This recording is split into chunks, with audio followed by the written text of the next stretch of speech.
It's a massive day for the Dakar Rally today. I'll talk about some of the more serious news towards the end of the video, but I'll only touch on it a little bit today because I want to dedicate it to its own kind of slot because it's an important issue to talk about. But what I want to talk about briefly for a couple of minutes is some of the big stories from the Stage 6 today. A Stage 6 which for the cars is what the bikes and quads were doing yesterday, and for the bikes was what the cars and trucks and everyone else was doing yesterday. In the car category, it was a second win of the event for ProDrive, with Orlando Terranova taking the scratch. And, what did it mean in the car class? Well, he took it over Matthias Ekstrom by 1 minute 6, with Al Raji in third, Baraguanov in fourth, and Nani Roma in fifth. Interesting not to see either of our top two in that top 10, with Alatia the highest of the two in, well, actually, he was in 10th, wasn't he? But issues for Sebastian Loeb. 20 minutes lost to Alatia, even, dropping behind Yazid Al Raji, with the Saudi driver moving into second place. It was navigation issues that forced Loeb down, and, well, he's still at the podium, but only just, of course. It's now 50 minutes the advantage for Alatia, and going into the rest day, what does that mean?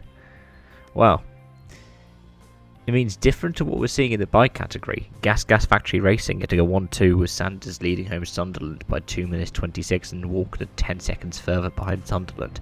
What that means is Sunderland's overall advantage extends by about 10 seconds over Walkner, but it means that Sanders closes up and is in a strong third place, taking over from Van Beveren.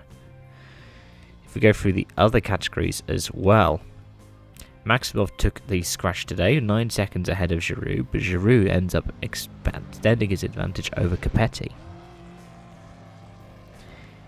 In the trucks, well, it's a 1-2-3 for Kamaz today. And the top three of Karganov, Sotnikov and Nikolaev, all within a minute of each other. Fourth one is Shibalov, 11 minutes down. What does that mean for the overall? Well, it drops Shibalov a bit further back off of Nikolaev. Nikolaev is 10 minutes 30 behind Sotnikov going into the rest day. Let's go into some of the other categories as well. Galas Ninkas has a 48-minute lead over Milan Engel in the original bimotor class. Despite the fact that either of them picked the scratch up today, that went to Charon Moore. In the light prototypes, the scratch went the way of Seth Quintero again, with Cristina Gutierrez coming home in second place and Lopez Contado in third.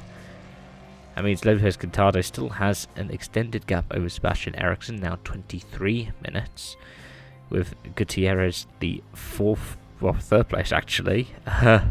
But she's 2 hours 20 behind Lopez Contado, so it looks like EKS, as long as nothing goes wrong for them, pretty much have it in the bag. In addition to that, Gottsal takes the scratch in the SSV, but Lupe de Oliveira was 3 minutes 4 behind. That just means the advantage is now up to 7 minutes over Austin Jones, going to the halfway point.